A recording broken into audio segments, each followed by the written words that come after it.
बिस्मिल्लाहिर्रहमानिर्रहीम अस्सलामु अलैकुम वरहमतुल्लाहि वबरकातुहू।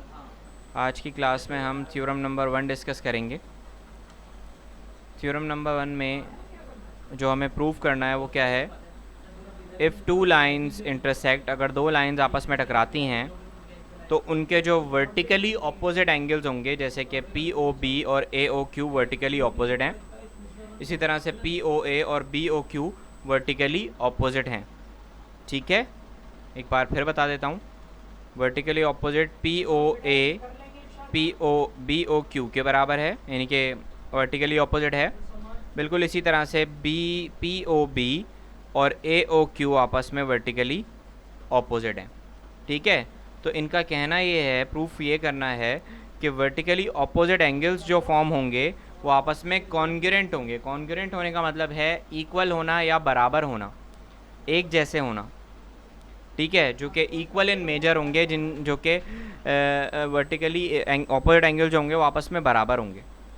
ठीक है, गिवन क्या है हमें, सवाल में हमें दो ही चीज़ गिवन है, वो ये कि टू लाइंस, एक ए बी, ठीक है, स्ट्रेट लाइन, उसके ऊपर एरो का निशान लगाएंगे, दोनों तरफ स्ट्रेट लाइन का निशान लगाएंगे, और एक पी क्यू, उसके ऊपर भी स्ट्रेट लाइन का निशान आएगा, इंटरसेक्ट एट पॉइंट ओ।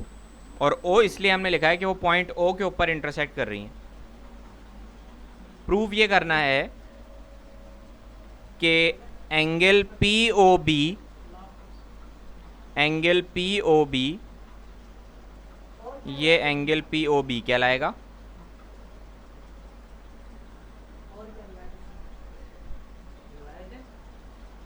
बराबर है, इक्वल है, कॉन्ग्रुएंट है एंगल ए ओ क्यू के। बिल्कुल इसी तरह से angle P A O P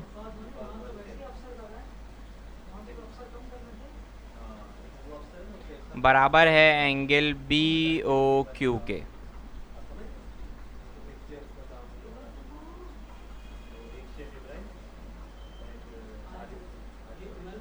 ये हमें प्रूफ करनी है दो बातें। कॉन्ग्रुएंट के निशान, कॉन्ग्रुएंट का यहाँ पर बेसिक मतलब तो यहाँ पर यही है कि इक्वल है आपस में। कॉन्ग्रुएंट दो सिमिलर फिगर्स को, दो एक जैसी फिगर्स जिनका एंगल भी सेम हो और उनका साइज़ भी सेम हो, ठीक है, उन्हें कॉन्ग्रुएंट फिगर्स कहते हैं। जैसे कि आप अगर मार्केट जाते हैं और मार्केट में आप 6 कप्स का सेट लेते हैं, तो वो 6 की 6 कप्स आपस में कॉन्ग्रुएंट होती हैं, उनका साइज़, उनका शेप, उनका एंगल सब एक जैसा होता है। तो कॉन्ग्रुएंट का मतलब होता है एक जैसा।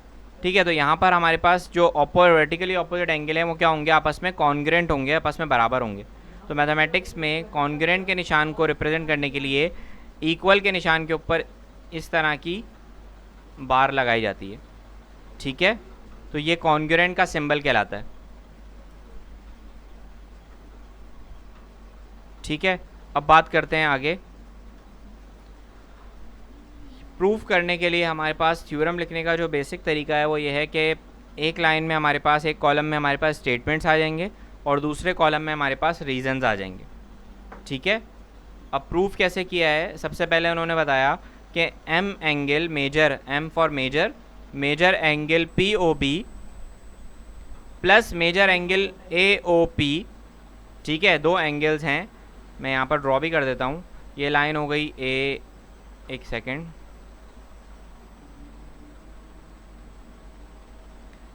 ये दो स्ट्रेट लाइंस आ गई। एक हो गया पी ओ बी, ये आ गया पी क्यू, और ये आ गई ए बी। ठीक है, ये दो स्ट्रेट लाइंस हैं। ठीक है, अब ये कह रहे हैं कि भाई angle P O B, P O B कौन सा एंगल है, ये वाला। ठीक है, और angle A O P, A O P कौन सा एंगल है, ये वाला।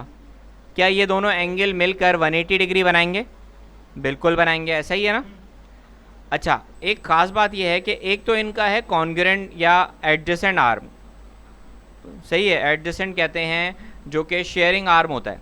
ठीक है, तो एक आर्म है जो कि कॉमन आर्म है, ठीक है, जो कि एंगल पी ओ बी और एंगल ए ओ पी दोनों शेयर कर रहे हैं। इसके अलावा एक आर्म ऐसा है जो कि नॉन कॉमन आर्म है, जैसे कि ओ ए और ओ बी दो अनकॉमन आर्म्स हैं, ठीक है, दो अनकॉमन आर्म्स हैं, सही है, of two adjacent angles are collinear, और उनके दरमियान जो एंगल बन रहे हैं, एडजेसेंट एंगल बन रहे हैं, ये दो जो आर्म्स हैं, एक ए ओ और एक बी ओ बी, ठीक है, ये दो आर्म्स क्या हैं आपस में कोलिनियर है। कोलिनियर कहते हैं एक ही स्ट्रेट यानी कि सिंगल स्ट्रेट लाइन के ऊपर मल्टीपल पॉइंट्स जब आ रहे होते हैं, ठीक है, तो उसे हम कोलिनियर पॉइंट्स कहते हैं, ठीक है, यानी कि एक ही स्ट्रेट लाइन पर पाए जाने वाले मल्टीपल पॉइंट्स कोलिनियर पॉइंट्स कहलाते हैं, ठीक है। जैसे कि अगर मैं यहाँ पर एक पॉइंट यहाँ पर मार्क करूँ और दूसरा पॉइंट यहाँ मार्क करूँ, तो ये एक ही स्ट्रेट लाइन है ए ओ बी, जिसके ऊपर मल्टीपल जो है वो पॉइंट्स आ रहे हैं, ठीक है।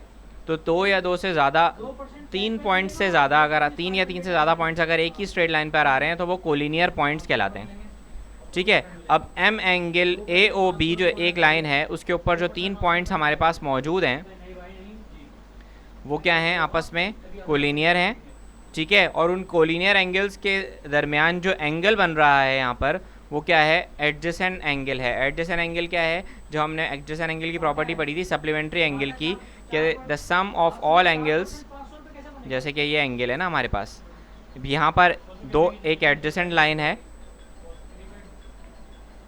सही है, एक स्ट्रेट लाइन है जिसके ऊपर मल्टीपल पॉइंट्स मौजूद हैं, तो ये लाइन क्या कहलाएगी, कोलिनियर लाइन कहलाएगी। ये जो दो आर्म्स हैं ये नॉन कॉमन आर्म्स कहलाएंगे, एक ये वाला ए ओ और दूसरा ओ बी, ये दूसरा नॉन कॉमन आर्म कहलाएगा। ये जो आर्म है पी वाला ये कहलाएगा कॉमन आर्म, ऐसा ही है।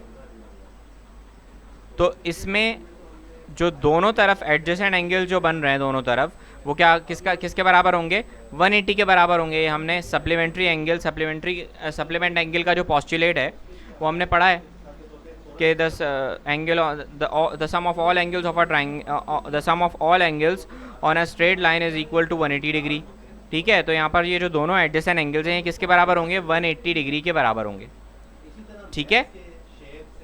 इसके बाद नेक्स्ट लाइन में यहाँ पर M angle A O P, angle A O P कहाँ है भाई, ए ओ एंड पी, एक तो ये वाला एंगल और angle A O Q, angle A O Q, ये दो एंगल्स भी आपस में बराबर हैं, तो इनका सम भी 180 के बराबर होगा, जाहिर है। एक इन दोनों का सम 180 के बराबर है, दूसरा, एक सेकंड ज़रा मैं बेहतर थोड़ी साफ़ सुथरी डायग्राम बना लूँ ताकि आपको समझने में आसानी हो जाए, ठीक है, वेट अ सेकंड।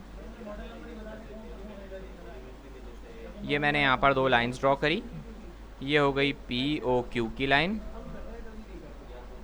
और ये हो गई ए ओ बी की लाइन।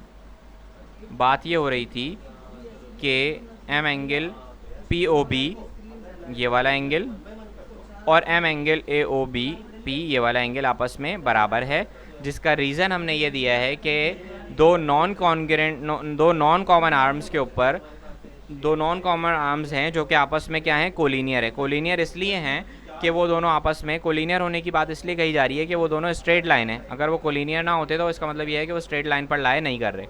जैसे कि मैं एक आर्म यूँ बनाऊँ और इसको हल्का सा यहाँ टिल्ट कर दूँ और उसके बाद ये यहाँ पर एक आर्म बना दूँ, तो ये भी एक कॉमन आर्म बन रहा है, ठीक है, ये भी यहाँ पर बिल्कुल सेम सिचुएशन बन रही है। लेकिन यहाँ पर ये पॉइंट, अगर एक पॉइंट यहाँ है तो दूसरा पॉइंट यहाँ पर कोलिनियर नहीं है, ठीक है। कोलिनियर ना होने की वजह यह है कि यहाँ पर स्ट्रेट लाइन नहीं बन रही, स्ट्रेट लाइन नहीं बन रही तो यहाँ पर सप्लीमेंट्री एंगल नहीं बनेगा, ठीक है।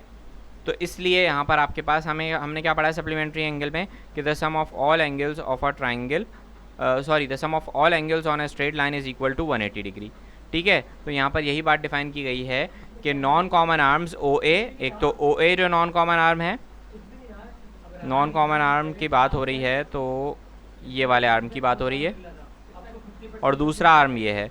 तो नॉन कॉमन आर्म्स के ऊपर जो दो एंगल बन रहे हैं वो क्या बन रहे हैं, एडजेसेंट एंगल बन रहे हैं, और ये नॉन कॉमन आर्म्स आपस में कोलिनियर हैं। कोलिनियर का मतलब क्या है कि और इनके तमाम पॉइंट्स एक ही लाइन पर लाई कर रहे हैं, और एक ही लाइन पर लाई करने का मतलब ये है कि ये एक स्ट्रेट लाइन है ए ओ बी, और ए ओ बी जो है वो एक आपकी क्या है, स्ट्रेट लाइन है।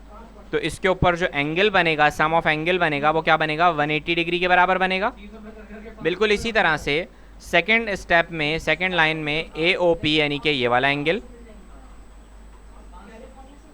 ठीक है, और दूसरा AOQ यानी कि ये वाला एंगल, ठीक है, ये भी आपस में 180 के बराबर है।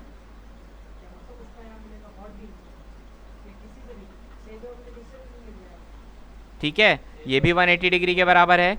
ठीक है, यहाँ पर भी हमने सेम स्टेटमेंट दी है कि नॉन कॉमन आर्म्स OP और OQ, यहाँ पर आर्म्स चेंज हो गए, OP और OQ, यानी कि ये जो दूसरी लाइन है, अब हमने इसको वेरीफाई कर दिया कि ये भी स्ट्रेट लाइन है। एक हमने AOB लाइन को वेरीफाई किया कि वो उसके तमाम पॉइंट्स एक ही लाइन पर लाई कर रहे हैं, तो दैट मीन्स कि वो कोलिनियर लाइन है, और कोलिनियर लाइन स्ट्रेट लाइन होती है।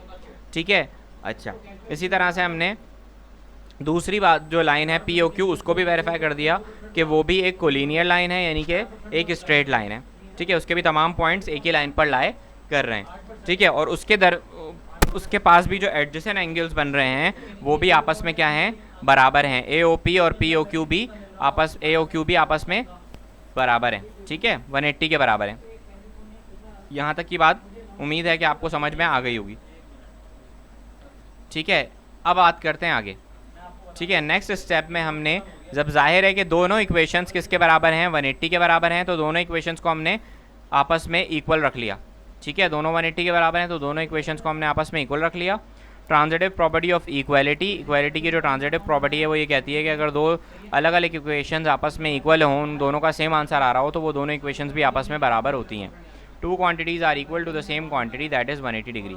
ठीक है, तो सो दैट्स वाई हमने इन दोनों को आपस में इक्वल रख लिया। M angle POB M angle AOQ बराबर है M angle AOP plus M angle AOQ के। M एंगल AOP से M एंगल AOP क्या हो जाएगा, कैंसिल हो जाएगा, क्योंकि इक्वालिटी की दूसरी साइड पर है। ठीक है, और M एंगल POB बराबर आ जाएगा किसके, M एंगल AOQ के बराबर आ जाएगा, जो कि आपने यहाँ पर देखा। ये जो यहाँ पर सिंबल है, ये यहाँ पर सिंस का निशान है, कि सिंस अगर इस तरह का सिंबल बना हुआ है तो ये सिंस का निशान है, अगर उल्टा बना हुआ है तो दैट मीन्स ये देयरफॉर का निशान है। ठीक है, तो दैट मीन्स के यहाँ पर M एंगल AOP और M एंगल AOQ आपस में बराबर हैं। ठीक है, हमने M एंगल AOP को बोथ साइड्स पे कैंसिल कर दिया।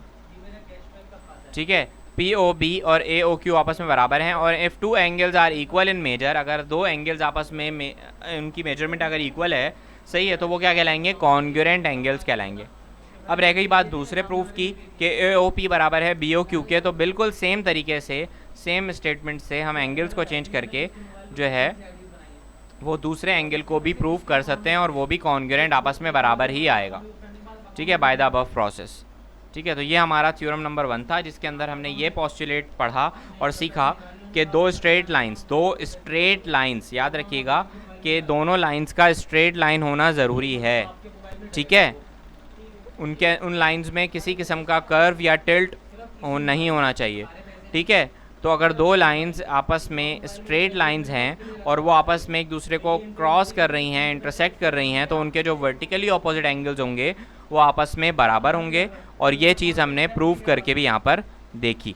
ठीक है, अब इस थ्योरम को आप याद कर लीजिएगा। ठीक है, याद करने की वजह यह है कि ये इसको एज इट इज़ जो है वो आपने एग्ज़ाम में लिखना होगा।